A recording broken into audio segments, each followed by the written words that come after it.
The woman standing in front of the abandoned church wore a wedding dress stained with dust and tears, and there was not a groom in sight, only the empty stretch of Wyoming prairie and the distant howl of wind that seemed to mock her solitude.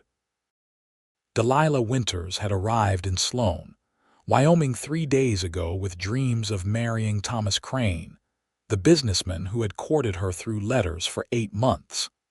She had left her family in Philadelphia, sold everything she owned, and traveled across half the country to become his bride.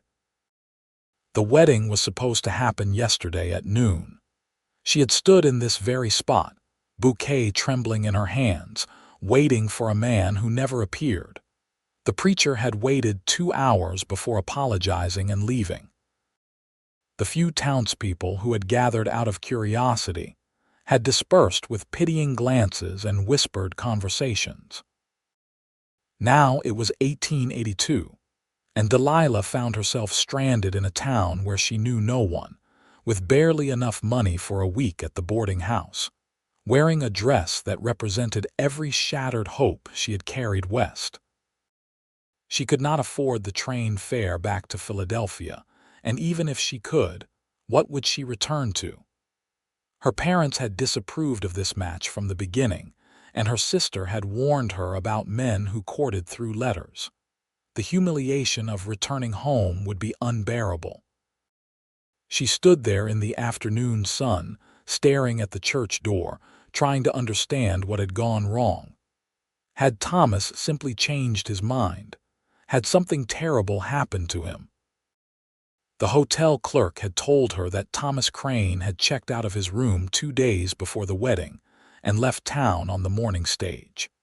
He had abandoned her deliberately, leaving her stranded with nothing but a trunk of belongings and a wedding dress she would never wear down an aisle.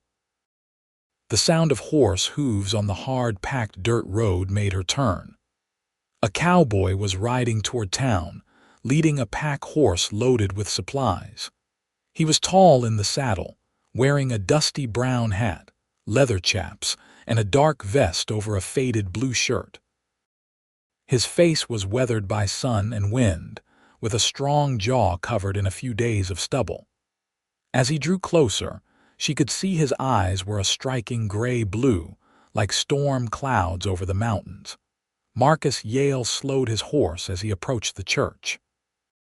He had been working a cattle drive for the past 3 months and was looking forward to a hot bath, a real meal, and a soft bed. But the sight of a woman in a wedding dress standing alone outside the church struck him as odd enough to pause.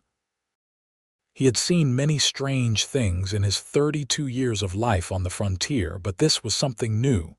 He touched the brim of his hat politely. "Madam, are you all right?" Delilah looked up at him, and Marcus saw her eyes were red from crying, though she held her chin high. She was beautiful despite her distress, with dark hair pinned up beneath a delicate veil and features that spoke of refinement and education. She did not belong in Sloan, Wyoming, that much was obvious. "I am managing, thank you," she said, her voice steady despite everything. "I apologize for blocking the road." "You are not blocking anything," Marcus said, dismounting. He tied his horses to the hitching post outside the church. "But you look like you might need some help. I do not mean to intrude, but a woman in a wedding dress standing alone is cause for concern." Delilah felt the tears threatening again, but she blinked them back. "My groom decided not to appear, or rather, he decided to leave town before the wedding could take place. I find myself in an unfortunate situation." Marcus frowned. What kind of man would leave a woman stranded like this?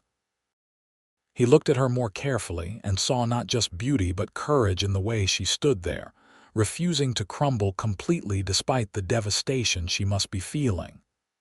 "That is a cowardly thing for any man to do," he said quietly. "I am sorry you traveled all this way for nothing." "I am beginning to think it was not for nothing," Delilah said, surprising herself with the words. "Perhaps I was meant to learn something from this experience, though I cannot imagine what lesson could be worth this pain." Marcus studied her for a long moment. There was something about this woman that drew him in, something beyond her obvious beauty. She had spirit, standing here in her ruined wedding dress, refusing to break down in front of a stranger. "Where are you staying?" he asked. "The boarding house. Mrs. Henderson has been kind enough to give me a room, but I can only afford a few more days." "And then what will you do?" Delilah shook her head. "I have not decided yet. I do not have enough money to return home, and I am not certain I would be welcome even if I could afford the fare. I will need to find work, I suppose, though I am not sure what kind of work a woman with my skills can find in a place like this." Marcus made a decision then that would change both their lives. "There is a situation developing that you should know about. Some men from town are organizing a gathering at the saloon tonight. They have been talking about the abandoned properties north of here, and there is speculation about claim jumping. If you are truly stranded here with no resources, you might want to attend. Sometimes opportunities arise in unexpected places." "A saloon is hardly an appropriate place for a woman alone," Delilah said. "No, it is not. But these are unusual circumstances, and I will be there. I give you my word that no one will bother you while I am present." Delilah looked at this stranger who had stopped to help her, who was offering protection without asking for anything in return. "Why would you help me? You do not even know me." "Because it is the right thing to do," Marcus said simply. "And because I have seen enough injustice in this world to know that I do not want to add to it by walking away when I could help." There was something in his voice that made Delilah believe him. She nodded slowly. "Very well. Thank you, Mr. Yale, Marcus Yale. Most people call me Marcus." "Delilah Winters." "Thank you, Marcus." He tipped his hat again. "I will come by the boarding house at 7 o'clock. Wear something practical if you have it. The saloon is not a place for a wedding dress." After he left, Delilah walked back to the boarding house, her mind spinning. Who was this cowboy who had appeared out of nowhere? Why was he helping her? She had learned to be suspicious of men after what Thomas had done, but there had been something genuine in Marcus Yale's eyes, something that made her want to trust him despite her better judgment. Mrs. Henderson, the boarding house owner, was a stout woman in her 50s with gray hair and a no-nonsense attitude. She looked up from her knitting as Delilah entered. "Still wearing that dress, dear? You should get out of it and save it. You might be able to sell it to someone." The practicality of the suggestion hurt, but Delilah knew Mrs. Henderson was right. She went upstairs to her small room and carefully removed the wedding dress, hanging it in the wardrobe. She put on a simple gray dress that she had brought for traveling, then sat on the bed and tried to think clearly about her situation. She had $23 left, enough for perhaps 10 more days at the boarding house if she ate sparingly. After that, she would be destitute. She had skills that were useful back east. She could read and write well, she knew French and some Latin. She could play the piano and do fine needlework. But in a rough Wyoming town, those accomplishments meant little. She could perhaps work as a laundress or a cook, though she had no experience in either. The thought of what lay ahead terrified her, but Delilah had not traveled across the country to give up at the first setback. She would find a way to survive, with or without Marcus Yale's help. But she was grateful for his intervention, and curious about what this evening's gathering might bring. At exactly 7 o'clock, there was a knock on the boarding house door. Mrs. Henderson answered it and called up the stairs. "Miss Winters, your escort is here." Delilah came down to find Marcus waiting in the parlor. He had bathed and shaved and was wearing a clean shirt, though his pants and boots still showed signs of hard use. He looked younger without the trail dust, perhaps only 28 or 29, though his eyes held the experience of someone older. "You look ready," he said approvingly. "The meeting should be starting soon. Stay close to me and do not engage with anyone who seems hostile. Some of the men in this town can be rough when they have been drinking." They walked through the darkening streets toward the saloon. Sloan was a small town, just a few hundred people, situated along a tributary of the North Platte River. It had grown up around the railroad and served as a supply point for ranchers and miners in the surrounding area. The main street consisted of a general store, a hotel, 2 saloons, a blacksmith, a doctor's office, and a few other businesses. Beyond that were scattered houses and the boarding house where Delilah was staying. The saloon was already crowded when they arrived. Men stood in groups, drinking and talking loudly. The air was thick with smoke and the smell of whiskey. Several men looked up as Delilah entered, their eyes showing surprise and interest. Marcus kept his hand lightly on her elbow, guiding her to a relatively quiet corner near the bar. The bartender, a man named Sullivan with a handlebar mustache, nodded to Marcus. "Yale, heard you were back in town. Who is your companion?" "Miss Winters is new to Sloan. She is here to observe the meeting." Sullivan raised his eyebrows but said nothing more. He poured 2 whiskeys and slid them across the bar. Marcus paid for both and handed one to Delilah. She took it gratefully, thinking she might need the fortification. A man in a black suit stood up on a small platform at the far end of the saloon. He was middle-aged and well-groomed, with slicked-back dark hair and a thin mustache. He raised his hands for silence, and the crowd gradually quieted. "Gentleman and lady," he said, nodding toward Delilah, "thank you for coming tonight. My name is Joseph Reid, and I represent the Wyoming Land Development Company. We are here to discuss an exciting opportunity for those of you interested in claiming land north of town." Reid went on to explain that several homesteads had been abandoned in the past year due to harsh winters and Indian troubles. The land was fertile and well-watered, perfect for ranching or farming. The company was willing to help finance anyone who wanted to stake a claim and work the land. Marcus listened with a skeptical expression.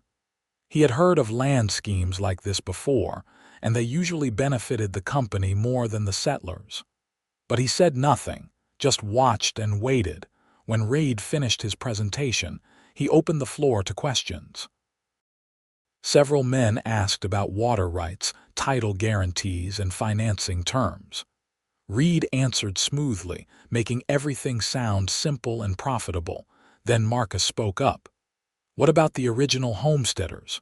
Where did they go, and why did they abandon their claims?" Reid's expression tightened slightly. "Some returned east, others moved on to different territories.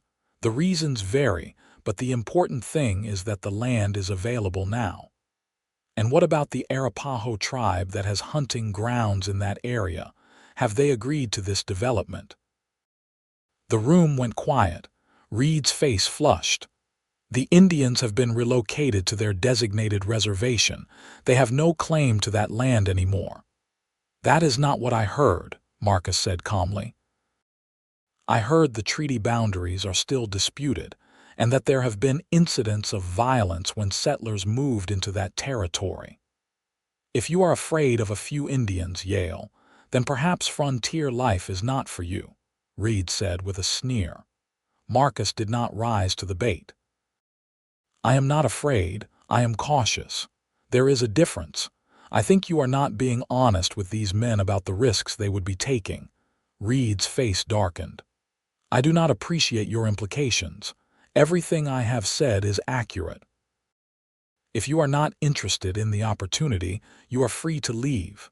Marcus nodded slowly. "I think I will, and I suggest anyone else who values their scalp do the same." He took Delilah's arm and guided her toward the door. Several other men followed, including a grizzled rancher named Pete Morrison and a young cowhand named Sam. Outside, they gathered on the wooden sidewalk. "You think Reid is running a swindle?" Pete asked. I think he is not telling the full story, Marcus said. I rode through that territory last month. The Arapaho are still hunting there, and they are not happy about settlers moving in. Anyone who stakes a claim up there is asking for trouble. What about the land itself? Is it good? The land is fine. But land is not worth dying for, especially when the title might not even be clear. Pete nodded thoughtfully. Appreciate the warning, Yale. You always were straight with folks. After Pete and Sam left, Marcus turned to Delilah. I am sorry. I thought tonight might offer you some opportunity, but it turns out to be more dangerous than helpful. On the contrary, Delilah said. I learned something valuable. I learned that you are a man who speaks truth even when it is unpopular. That is rare. Marcus looked at her with surprise. Most people think I am just causing trouble when I speak up like that. Then most people are fools. You potentially saved those men from making a terrible mistake. They walked back toward the boarding house in comfortable silence. The night was cool and clear, with stars brilliant overhead. Delilah had never seen stars like this back east, where city lights dimmed their glow. Here they blazed across the sky in countless thousands. What will you do now? Marcus asked as they reached the boarding house steps. I am not certain. I need to find work, but I am not sure what kind. Do you know anyone who might need help? I can read and write well, I can keep accounts, I can teach children. Marcus considered. The schoolteacher left town 2 months ago. The position has not been filled. The pay is not much, but it includes room and board. You would live in a small house next to the schoolhouse. Delilah's heart leaped. That would be perfect. How do I apply? Talk to Mayor Harrison. His office is above the general store. He is on the school board. Thank you, Marcus. You have been extraordinarily kind to me, and I do not even know why. Marcus was quiet for a moment. I suppose because when I saw you standing there in that wedding dress, looking lost but not broken, I saw something worth helping. You have courage, Miss Winters. A lot of people would have collapsed in your situation. I may yet collapse, Delilah admitted, but not tonight. Tonight I have hope, and that is more than I had this morning. Marcus tipped his hat. Good night, Miss Winters. I hope Mayor Harrison gives you the position. Good night, Marcus. And thank you. Delilah went inside feeling lighter than she had in days. Perhaps her disastrous non-wedding had brought her exactly where she needed to be. The next morning, Delilah dressed in her most respectable outfit, a dark blue dress with a high collar and modest bustle. She pinned her hair up carefully and made her way to the general store.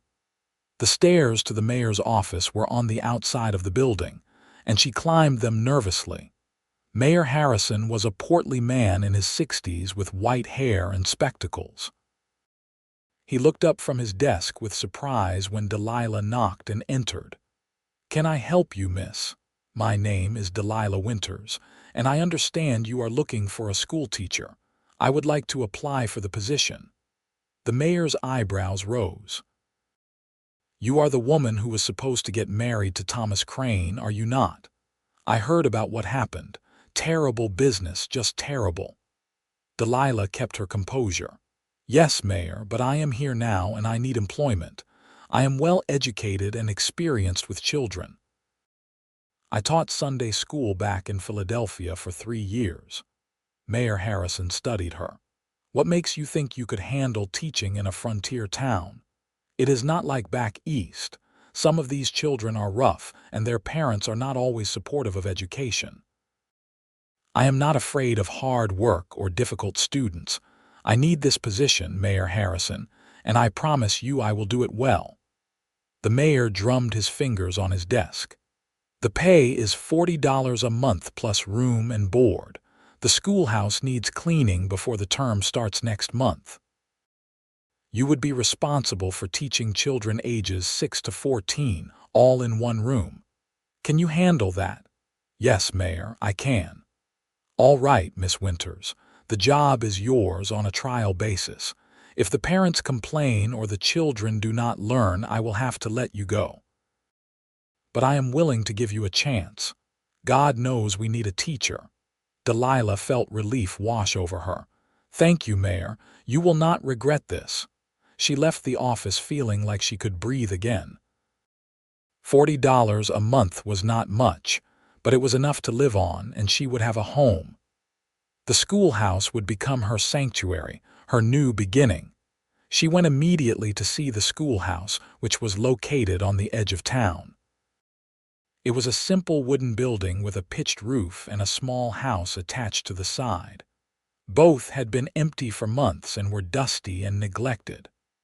Delilah walked through the schoolhouse, noting the rows of benches, the blackboard, the pot-bellied stove in the corner. The teacher's house was just 2 rooms, a bedroom and a sitting room with a small kitchen area. It was sparse but clean enough once the dust was cleared. She spent the rest of the day cleaning, borrowing supplies from Mrs. Henderson. By evening, her hands were raw and her back ached, but the schoolhouse looked presentable. She was hanging curtains in the teacher's house when she heard a knock. Marcus stood in the doorway, holding a basket. "Mrs. Henderson said you had been working here all day without eating. I brought you some food." Delilah's stomach growled at the smell of fresh bread and stew. "That is very thoughtful. Please come in." Marcus entered, looking around at the small space. "You got the job then?" "I did. Thanks to you. You got it because you are qualified. I just pointed you in the right direction." They sat together on the 2 chairs in the room, eating the food Mrs. Henderson had packed. It was simple fare but delicious after a day of hard work. "How long have you been in Sloan?" Delilah asked. "Off and on for about 5 years. I worked for the Morrison Ranch until recently. Now I am looking for something new." "What kind of something?" Marcus shrugged. "I have been a cowhand most of my life, but I am 32 now. I am thinking it might be time to settle down, maybe start my own place. But land is expensive, and I do not have much saved." "Is that why you were interested in Reed's land scheme?" "No. I went to that meeting because I heard rumors about it and wanted to see what was really going on. I am glad I did. Reed is going to get people killed with his lies." Delilah looked at this man who had appeared in her life like a guardian angel. He was handsome in a rugged way, with strong features and those striking gray-blue eyes. But it was more than his appearance that drew her. It was his integrity, his quiet strength, the way he did what was right without expecting recognition or reward. "You are a good man, Marcus Yale," she said softly. Marcus met her eyes, and something passed between them, a current of recognition and possibility. "You are a remarkable woman, Delilah Winters. Most people would have given up after what you went through, but here you are, building a new life from nothing." "I had help," Delilah said. "From you." They sat in comfortable silence for a while, and Delilah realized she felt more at ease with this man she had known for only a day than she ever had with Thomas Crane after 8 months of letters.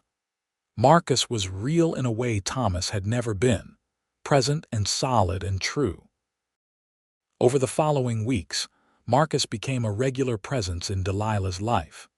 He helped her prepare the schoolhouse for the coming term, fixing broken benches and replacing cracked windows. He brought her supplies and food, always with some excuse about having extra or happening to be in town.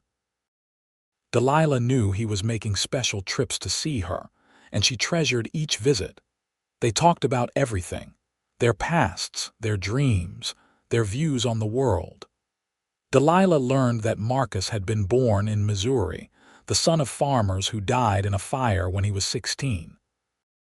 He had headed west alone, working cattle drives and ranch jobs, sending money back to his younger sister until she married.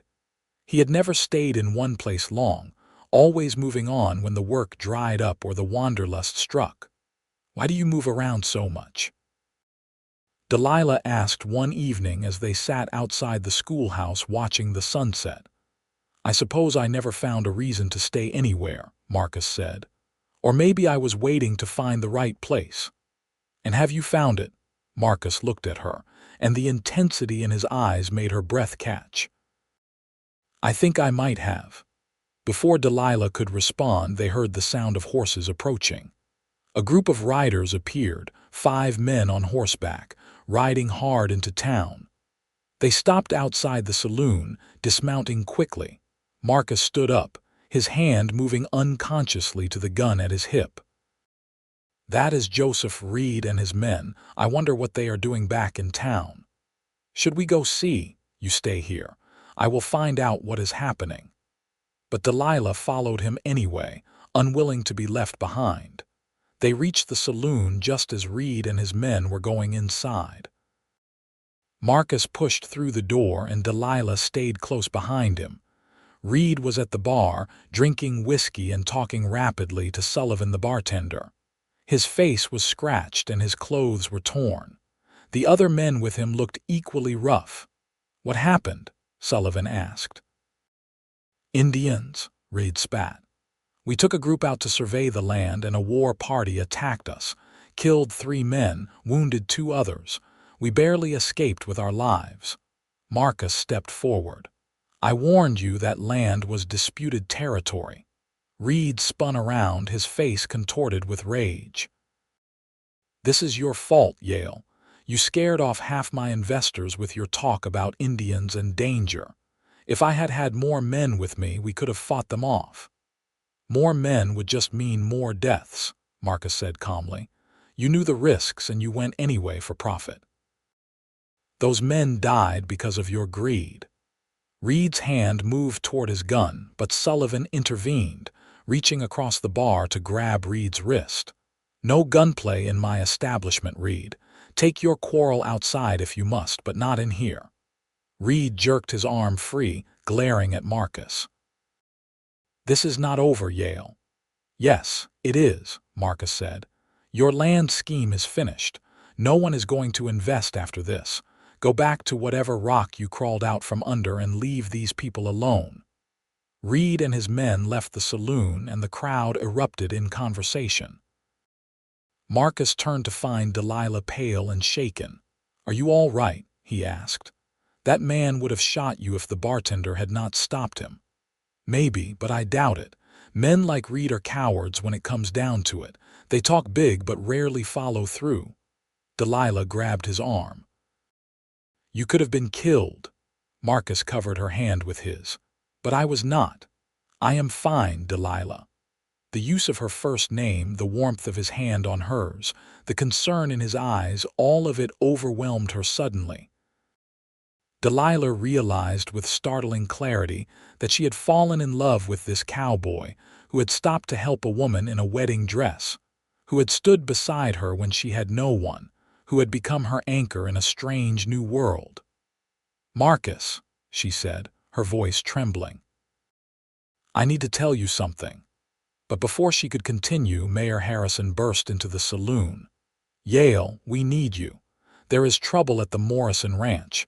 Raiders hit them tonight, ran off 100 head of cattle. Pete is gathering a posse." Marcus looked torn, his eyes moving from Delilah to the mayor. "I have to go. Pete helped me when I first came to this territory. I owe him." "I understand," Delilah said, though her heart was pounding with fear. "Be careful. I will be back as soon as I can. Stay at the schoolhouse and keep the doors locked." He squeezed her hand once, then hurried out with the mayor. Delilah watched him go, a prayer on her lips. The posse rode out within the hour, 12 men including Marcus. Delilah went back to the schoolhouse as instructed, but she could not sleep. She sat by the window watching the road, waiting for any sign of their return. The night stretched endlessly. Dawn came with no news. Delilah went through the motions of her day, organizing books and preparing lessons, but her mind was miles away with the posse. What if Marcus was hurt? What if he did not come back? She had already lost one man who was supposed to be part of her future. though in retrospect she realized she had never truly loved Thomas Crane. What she felt for Marcus was entirely different, deeper and more real than anything she had experienced before. It was late afternoon when she heard horses approaching. Delilah ran outside to see the posse returning. She counted the riders frantically, her heart sinking when she only saw 11. Then she spotted Marcus at the rear, leading a horse with a body draped over it. Relief that he was alive mixed with sorrow for whoever had died. The posse stopped in front of the saloon and Delilah hurried over.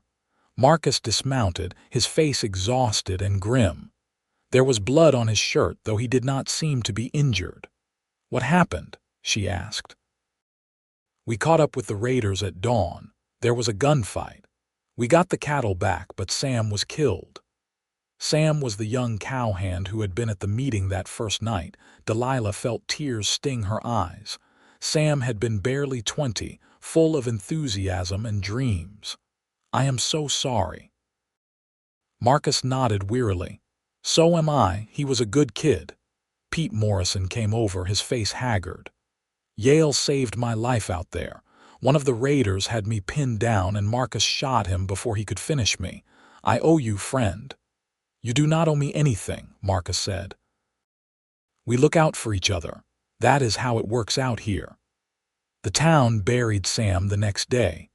Most of Sloan turned out for the funeral, a reminder that death was always close in this harsh land. Delilah stood beside Marcus during the service, and when it was over, he walked her back to the schoolhouse. "I need to talk to you," Marcus said, "about what you were going to say the other night before the mayor interrupted." Delilah's heart raced. "I was going to tell you that I have feelings for you, strong feelings. I know it has only been a few weeks, but you have become important to me, Marcus. More important than I ever imagined anyone could be." Marcus stopped walking and turned to face her. "Delilah, I have been trying to figure out how to say this without scaring you off. The truth is, I have fallen in love with you. I think I started falling that first day when I saw you standing in front of the church, so brave and beautiful in that wedding dress. I have been looking for a reason to stay in one place my whole life, and you are that reason. You are everything I never knew I needed." Delilah felt tears of joy spill down her cheeks. "I love you too. I was so frightened when you rode out with the posse. I kept thinking about what I would do if you did not come back, and I realized I could not bear to lose you." Marcus pulled her into his arms, holding her close. "You are not going to lose me. I am not going anywhere. I want to be with you, Delilah.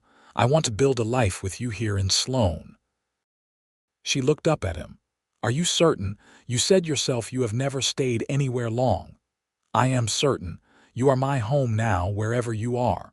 He kissed her then, a gentle kiss full of promise and tenderness. Delilah melted into him, feeling safe and cherished in a way she had never experienced before. This was what love was supposed to feel like, this deep connection and mutual respect and bone-deep certainty that they belonged together. When they finally pulled apart, Marcus said, "I know this is fast.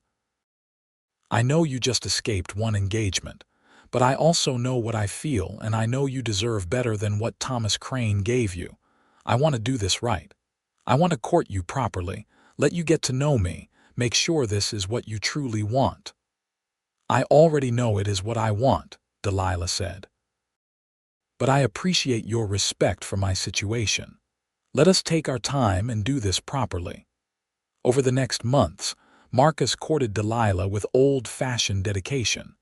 He brought her flowers from the prairie, wildflowers in brilliant colors that she arranged in jars around the schoolhouse. He took her on picnics by the river, where they talked for hours about everything and nothing. He attended church with her on Sundays, sitting in the back pew in his cleanest clothes, holding her hand during the hymns. The school term started, and Delilah threw herself into teaching. She had 15 students ranging from 6-year-old Emma Parker to 14-year-old Jacob Stone. Some could barely read, while others were quite advanced. Delilah worked with each one individually, adjusting her lessons to meet their needs. She brought books from her own collection, teaching geography and history along with reading and arithmetic. The parents were skeptical at first, but as their children came home excited about learning, talking about faraway places and interesting facts, their attitudes changed. Delilah became a respected member of the community, no longer just the woman who had been abandoned at the altar, but a valued teacher who was making a difference in their children's lives. Marcus found work at the Morrison Ranch, having turned down Pete's job offer until Pete insisted he needed a foreman he could trust. The pay was good, enough for Marcus to start saving toward his dream of buying his own land. He and Delilah fell into a pattern, seeing each other in the evenings when his work allowed and spending Sundays together. 6 months after they met, Marcus took Delilah to see a piece of land he had found, 160 acres about 5 miles outside of town. It had a creek running through it, good grass for cattle, and a small grove of cottonwood trees that provided shade. The previous owner had started building a house before abandoning the claim, leaving behind a stone foundation and walls that were waist-high. "I have been saving," Marcus said as they walked the property. "I almost have enough to buy this land and finish the house. It would be a good place to raise cattle, maybe some horses, a good place to raise a family." Delilah looked at him with shining eyes. "It is beautiful." Marcus took her hands in his. "Delilah, I want this to be our place. I want to finish building that house and fill it with love and laughter and children. I want to grow old with you here, watching the seasons change and the years pass. Will you marry me?" Delilah's heart soared. "Yes. Yes, Marcus, I will marry you." He pulled a ring from his pocket, a simple gold band with a small diamond. "It is not much, but it is honest. I bought it with money I earned through hard work, and I am giving it to you with a heart that is entirely yours." "It is perfect," Delilah said as he slipped it onto her finger. "Everything about this is perfect." They were married 2 months later in the same church where Delilah had waited for a groom who never came. But this time, the church was full of friends and well-wishers, and the groom was there, standing tall and proud in a new suit, his eyes full of love as he watched his bride walk down the aisle. Delilah wore a new dress, simple but elegant, made by the town's seamstress with fabric that Marcus had bought for her. She carried wildflowers from the prairie, and her face glowed with happiness. When she reached the altar and took Marcus's hand, she thought about that terrible day when she had stood outside this church in her wedding dress with no groom, feeling lost and abandoned. And she thought about the cowboy who had stopped to help her, who had said through his actions, if not his words, "I will stand beside you." The preacher spoke the traditional words, and when he pronounced them husband and wife, Marcus kissed her with a tenderness that made several ladies in the congregation dab at their eyes with handkerchiefs. The whole town turned out for the celebration afterward, with food and music and dancing that lasted late into the night. Marcus and Delilah spent their wedding night at the hotel, the same hotel where Thomas Crane had stayed before abandoning her. But Delilah felt no sadness thinking about that now. Thomas's betrayal had brought her to this moment, to this man, to this love that felt like coming home. "Are you happy?" Marcus asked as they lay together in the darkness. "Happier than I ever imagined possible," Delilah said. "You have given me everything, Marcus. A home, a purpose, a love that feels like a miracle." "You have given me the same," Marcus said, pulling her close. "You are my miracle, Delilah, the woman in the wedding dress who changed my life." They moved into the teacher's house temporarily while Marcus worked on finishing their home. Every spare moment, he was out at the property, laying stone and hammering boards, building their future with his own hands. Delilah helped when she could, spending weekends at the site, painting walls and planning where furniture would go. Pete Morrison gave Marcus a bonus and insisted on helping with the construction. Other men from town volunteered their labor, and by late autumn, the house was finished. It was a sturdy two-story structure with a wide porch, 4 bedrooms, a spacious kitchen, and a sitting room with a stone fireplace. Marcus had built it to last, with craftsmanship and care evident in every detail. They moved in just before the first snow, filling the empty rooms with the furniture they had been collecting. Delilah's trunk from Philadelphia, which had sat unopened for so long, finally had a home. She unpacked her books and her mother's china and the linens she had brought for her wedding to Thomas Crane, and she felt no regret. All of it had been meant for this house, this life, this man. The first winter in their new home was magical. Snow blanketed the prairie in white, and the creek froze over, creating a glittering landscape that seemed otherworldly. Marcus and Delilah spent long evenings by the fire, reading and talking and planning for the spring. Marcus ordered cattle from a rancher in Colorado, planning to start his herd with 50 head. Delilah continued teaching, riding into town 3 days a week on the gentle mare Marcus had bought for her. In February, Delilah realized she was pregnant. She told Marcus one evening as they sat together after dinner, watching the fire crackle in the hearth. "We are going to have a baby," she said, taking his hand and placing it on her still flat stomach. Marcus's face lit up with joy. "Truly, we are going to be parents?" "Yes." "Sometime in September, I think." He kissed her deeply, then knelt beside her chair, pressing his ear to her stomach as if he could already hear their child's heartbeat. "I am going to be a father," he said wonderingly. "I never dared to hope for this." "Neither did I," Delilah admitted. "After Thomas left me, I thought I would spend my life alone. I thought I would never have a family of my own. But here we are." "Here we are," Marcus echoed, his eyes bright with unshed tears. "Building a life that is better than anything either of us dreamed." The pregnancy progressed smoothly. Delilah continued teaching through the spring, only giving up her position when she became too large to comfortably ride into town. Mayor Harrison promised to hold the position for her, bringing in a temporary teacher for the next term. In early September, during a thunderstorm that rattled the windows and shook the house, Delilah went into labor.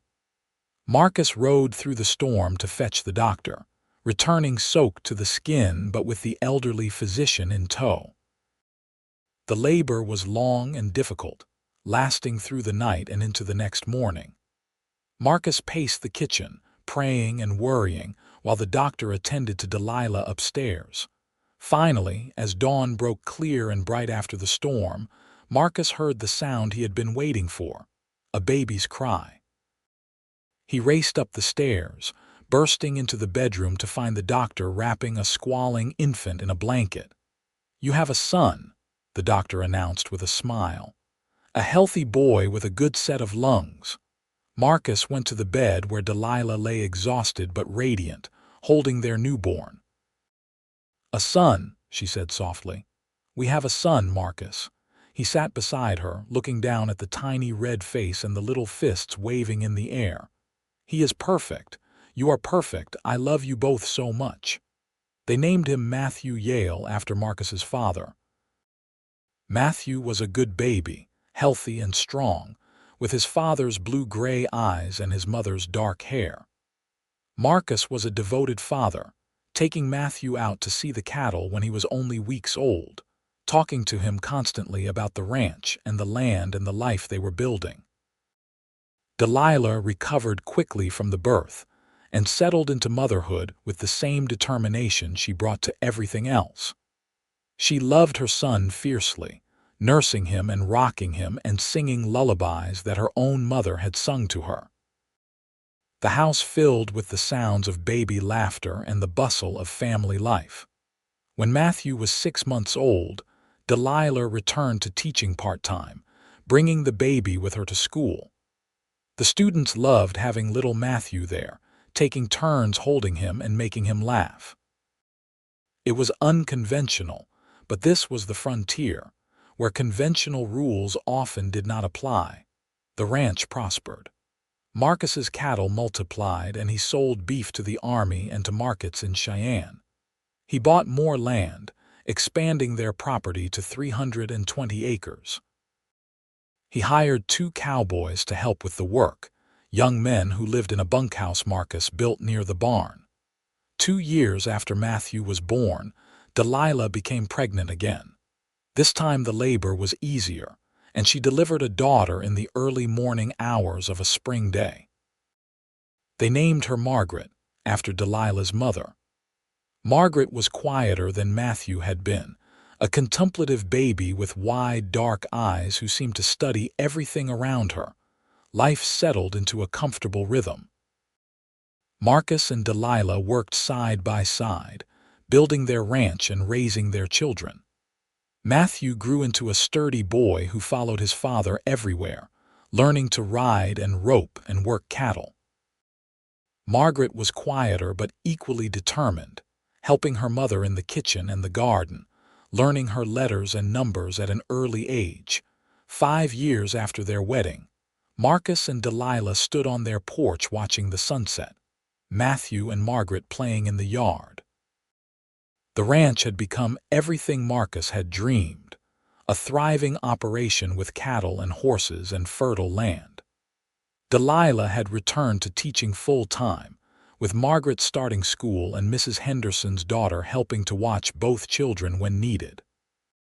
Do you ever think about what your life would have been like if Thomas Crane had not abandoned you?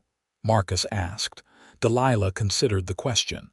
Sometimes, but I cannot regret what happened because it brought me here, to you, to this life. If he had married me, I would have lived in some city, probably miserable, certainly without this joy. His abandonment was the greatest gift he could have given me, though he did not mean it that way. Marcus pulled her close. I think about that day I saw you standing outside the church in your wedding dress. Something told me to stop, to offer help. I did not know then that you would become everything to me. I will stand beside you, Delilah said softly. That is what you did that day and every day since. You stood beside me when I had nothing and no one. You gave me more than a home or a family. You gave me yourself completely and honestly. And you gave me a reason to stop running, Marcus said. A reason to stay. A reason to build something that lasts. They kissed as the sun sank below the horizon, painting the sky in brilliant oranges and reds. The children ran up onto the porch, demanding attention, and Marcus scooped them both up, one in each arm. Delilah watched her family with a heart so full it felt like it might burst. The years passed with the kind of sweet inevitability that marks a happy life. Matthew grew tall and strong, a natural cattleman who could read the weather and the animals with an instinct that made his father proud. Margaret developed a love of learning that rivaled her mother's, often staying after school to help Delilah with the younger students. When Matthew was 10 and Margaret 8, Delilah gave birth to another son. They named him Samuel, after the young cowhand who had died in the raid on the Morrison Ranch all those years ago. Samuel was a happy child, always laughing, who brought fresh energy into their home. The ranch continued to prosper. Marcus was respected throughout the territory as a fair man and a skilled rancher.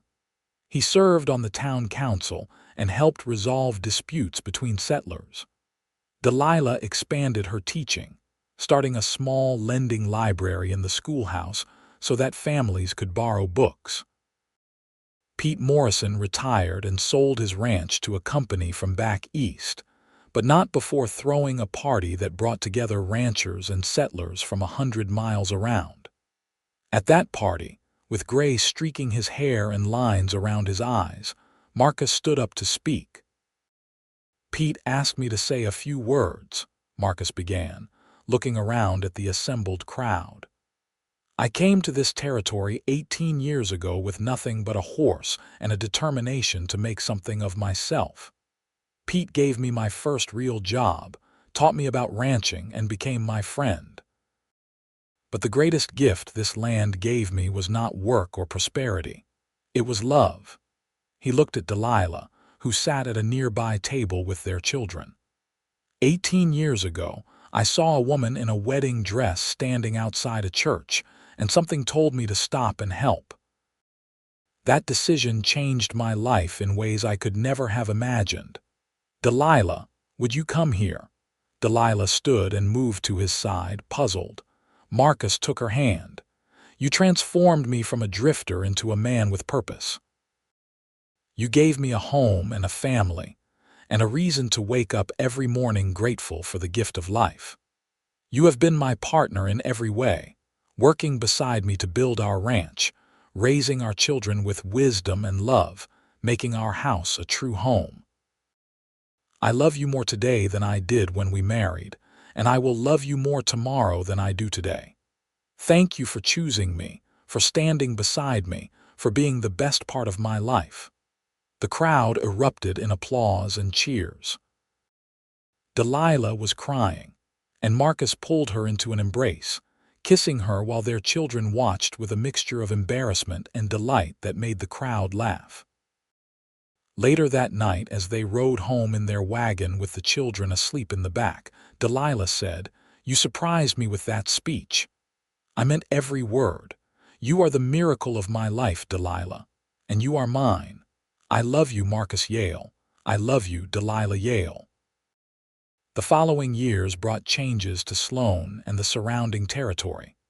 The railroad expanded, bringing more settlers and more commerce.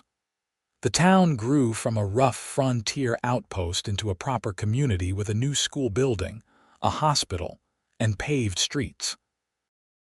The conflicts with the Indian tribes largely ended as the reservations were finalized, though Marcus never forgot the injustice of how that process unfolded. Matthew left home at 18 to study animal husbandry at the university in Laramie, though he promised to return and help run the ranch. Margaret became her mother's assistant teacher, showing a natural gift for education. Samuel grew into a charming boy who could talk his way out of any trouble and into anyone's good graces. Marcus and Delilah aged gracefully together. His hair turned silver and lines deepened around his eyes, but he remained strong and capable. Delilah's hair grayed at the temples, and reading glasses became a permanent fixture on her nose, but her mind stayed sharp, and her energy seemed boundless. On their 20th wedding anniversary, Marcus took Delilah back to the church where they had married, where she had once stood in a different wedding dress waiting for a different man. They renewed their vows in front of their children and friends, reaffirming the love that had grown deeper and stronger with each passing year. 20 years ago, I made a promise to love and honor you, Marcus said as they stood once again at that altar. I've kept that promise every single day, and I will keep it for every day I have remaining. You are my heart, Delilah. And you are mine, Delilah replied. 20 years ago, you saved me, not just from a difficult situation, but from a life without true love.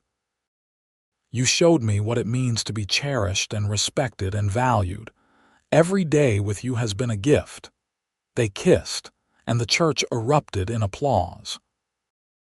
Afterward, there was a celebration at the ranch, with people coming from all over the territory to honor the couple who had become legends in their own right. The woman in the wedding dress and the cowboy who had stopped to help her. Matthew returned from university with a degree and new ideas for improving their cattle bloodlines. He brought with him a young woman named Sarah who had studied beside him, a rancher's daughter from Colorado with red hair and a quick mind. It was clear he was in love, and Marcus and Delilah welcomed Sarah warmly. seeing in her the same determination and intelligence they valued. Matthew and Sarah married a year later and moved into a house Marcus built on the far edge of the property. They started their own herd, working in partnership with Marcus while maintaining some independence. Within 2 years, they gave Marcus and Delilah their first grandchild, a daughter they named Delilah in honor of her grandmother. Margaret continued teaching, taking over the school entirely when Delilah decided to retire at 55. She never married, instead dedicating her life to education and eventually becoming superintendent of schools for the county. Samuel left for adventure, joining a Wild West show for a few years before settling in Denver and starting a business importing fine goods. Marcus officially retired at 60, turning the ranch operations over to Matthew while remaining as an advisor. He spent his days reading, riding the property he had built, and sitting on the porch with Delilah, watching their grandchildren play. They had been blessed with 5 grandchildren total, and the house was often full of noise and laughter.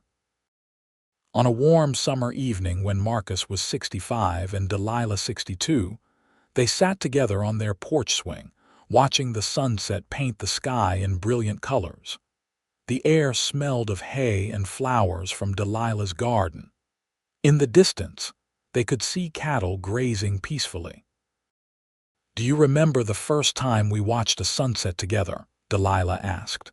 "After that meeting at the saloon, you said the stars were more brilliant here than back east. They still are. Everything is more brilliant here, with you." Marcus took her hand, his thumb rubbing gently over her knuckles. "We have built something remarkable, have we not? A family, a legacy, a love that will outlast us. We have. But the most remarkable thing is that we have done it together, partners in everything." "Always," Marcus agreed. "I will stand beside you until my last breath, Delilah, just as I have from the beginning." She leaned her head against his shoulder. "And I beside you. We are blessed, Marcus, blessed beyond measure." They sat in comfortable silence as the sun sank below the horizon and the first stars appeared. Inside the house, they could hear their grandchildren's voices and Margaret calling them for dinner. The sounds of family, of home, of a life well lived. The years continued to pass with gentle grace. Marcus and Delilah slowed down but never stopped enjoying life. They took trips to visit Samuel in Denver, spent holidays surrounded by children and grandchildren, and continued to be active in the Sloan community. Marcus served as an informal advisor to young ranchers, sharing the wisdom he had accumulated over decades. Delilah started a program to provide books to families who could not afford them, partnering with Margaret to promote literacy throughout the region. When Marcus was 72, he fell ill with pneumonia during a particularly harsh winter. For weeks, he battled the infection while Delilah sat beside his bed, reading to him and holding his hand. Matthew and Margaret came home, and the house filled with family again. On the worst nights, when Marcus's fever spiked and he drifted in and out of consciousness, Delilah would whisper in his ear about the day they met, reminding him of the woman in the wedding dress and the cowboy who had stopped to help. Marcus fought hard, drawing on the same strength and determination that had carried him through a lifetime on the frontier. Slowly, painfully, he recovered. By spring, he was back on his feet, thinner and weaker but alive. The brush with death changed something in him, made him even more appreciative of every moment with Delilah, every sunrise, every ordinary day that was extraordinary because they were together. "I am not ready to leave you yet," he told her one morning as they sat together on the porch, enjoying the first warm day of spring. "We still have time." "We do," Delilah agreed, though she knew their time was growing shorter. They were both in their 70s now, and the future was measured in years rather than decades. But she was grateful for whatever time they had remaining, They celebrated their 30th wedding anniversary surrounded by their entire family. Samuel came from Denver with his wife and 2 children. Matthew and Sarah were there with their 4 children, the oldest now 15. Margaret brought several of her prize students, young people who had benefited from her dedication to education. The party stretched across the entire ranch, with neighbors and friends coming from miles around. Marcus gave another speech that night, his voice still strong despite his recent illness. 30 years ago, I married the love of my life in a church where she had once waited for a different man. I have thanked God every day since for Thomas Crane's cowardice, because it brought Delilah to me. We have had 3 decades of joy and struggle, triumph and loss, always facing everything together. My life began the day I met her, and it will end loving her. There is no greater blessing than to spend your life with someone who makes you better, who stands beside you through everything, who transforms a house into a home and existence into a life worth living. Delilah, you are and always will be the best decision I ever made. Delilah stood to speak as well, her voice clear and strong. I came to Sloan wearing a wedding dress with no groom, feeling lost and abandoned. I thought my life was over, that I had made a terrible mistake. But Marcus saw me differently. He saw potential where I saw failure, strength where I saw weakness. He said through his actions, I will stand beside you, and he has kept that promise for 30 years. He gave me a home, a family, a purpose, and most importantly, a love that has sustained me through everything. I am grateful every day for the man who stopped to help a stranger in need. I am grateful for every moment we have shared, and I am grateful that I get to spend whatever time we have left standing beside him, just as he has stood beside me. The crowd cheered, and their children and grandchildren gathered around them, a living testament to the love they had built and the legacy they would leave behind. Marcus and Delilah lived several more years in good health, enjoying their grandchildren and watching their family grow. Marcus taught his grandsons to rope and ride, passing on the skills he had learned over a lifetime.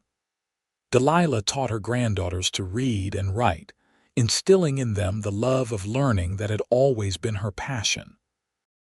On a beautiful autumn day when the leaves were turning gold and the air was crisp with the promise of winter, Marcus and Delilah sat together on their porch as they had done thousands of times before.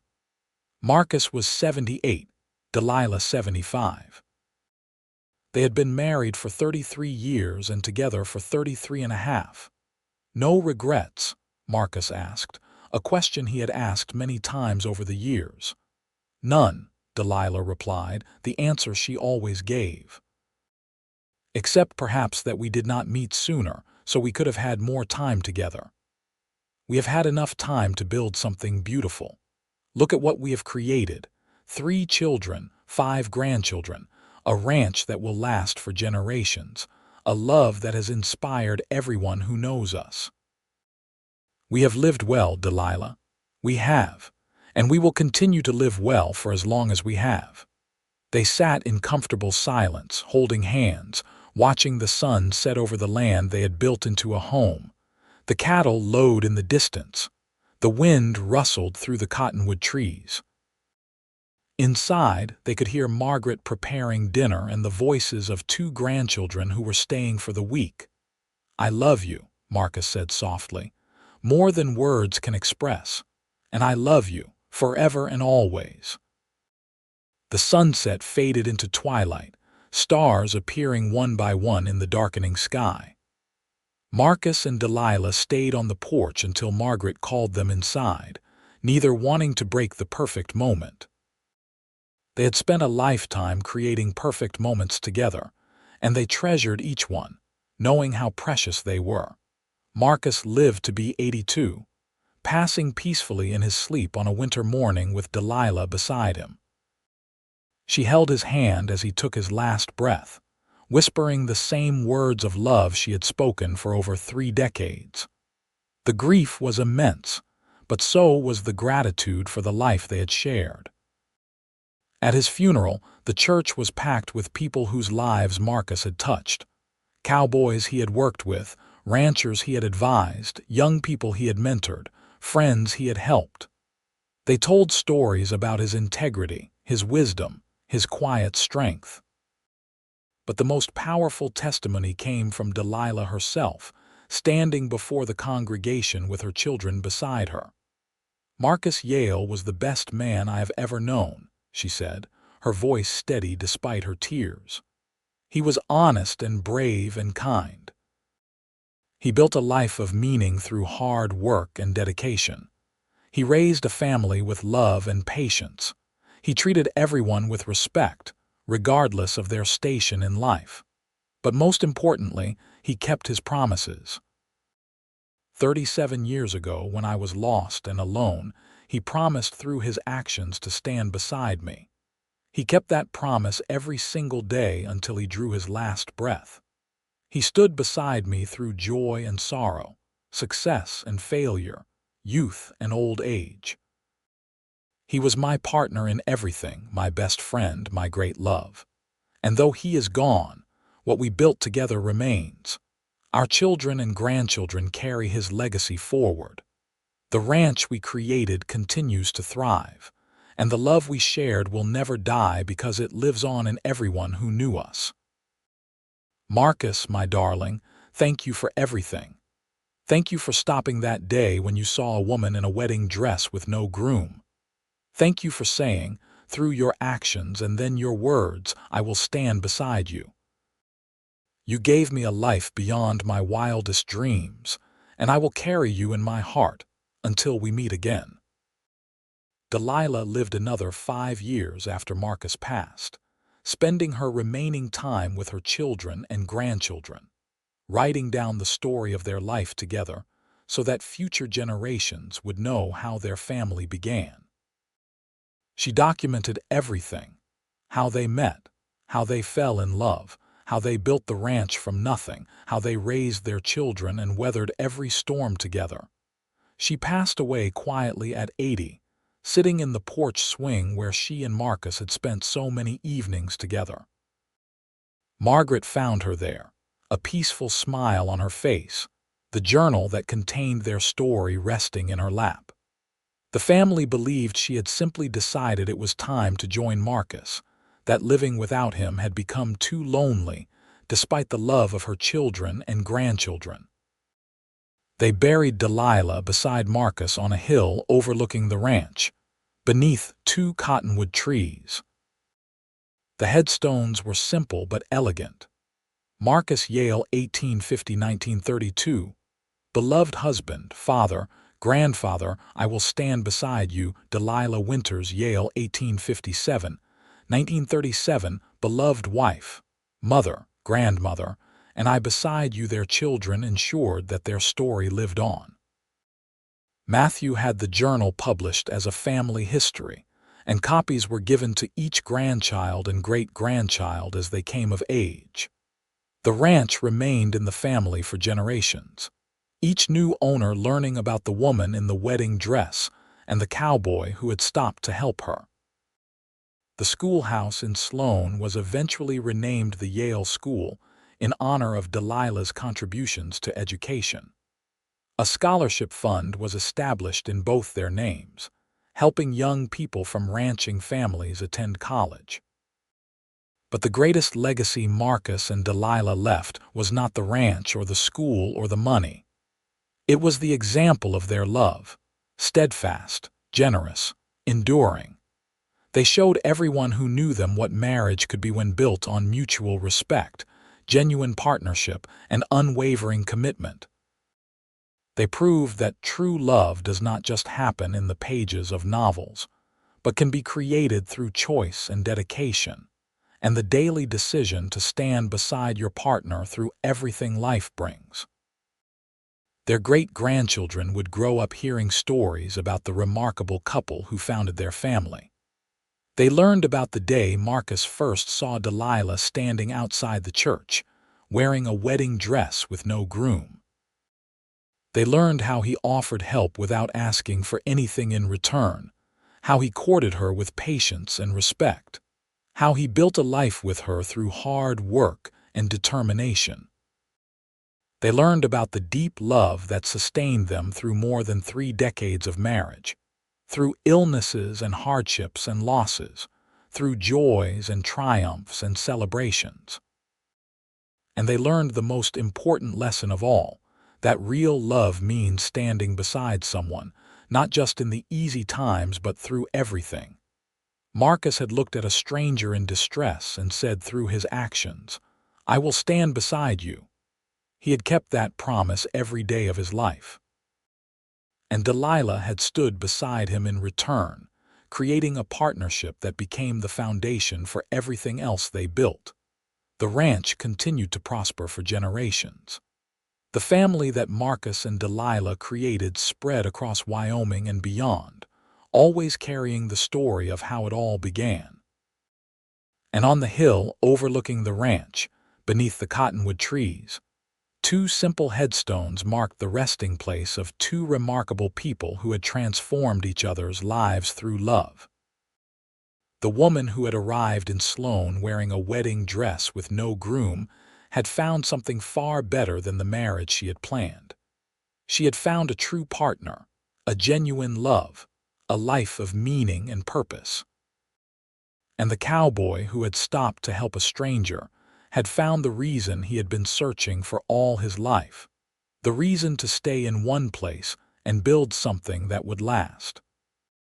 Together, they had created a legacy of love that would endure long after they were gone, inspiring future generations to believe in the power of commitment, the importance of keeping promises, and the transformative magic that happens when 2 people choose to stand beside each other through everything life brings. Their story became part of the history of Sloan, Wyoming, a reminder that the greatest adventures do not always involve grand quests or dramatic rescues. Sometimes the greatest adventure is simply choosing to love someone completely, to build a life together day by day, to stand beside them through all the ordinary moments that add up to an extraordinary life. And so the story of Marcus and Delilah Yale became a legend passed down through generations, a testament to the enduring power of love that begins with a simple act of kindness and grows into something that changes the world, one family at a time. The woman in the wedding dress found her true groom. The cowboy found his home, and together they proved that sometimes the greatest love stories begin not with a wedding, but with a stranger who stops and says, "I will stand beside you."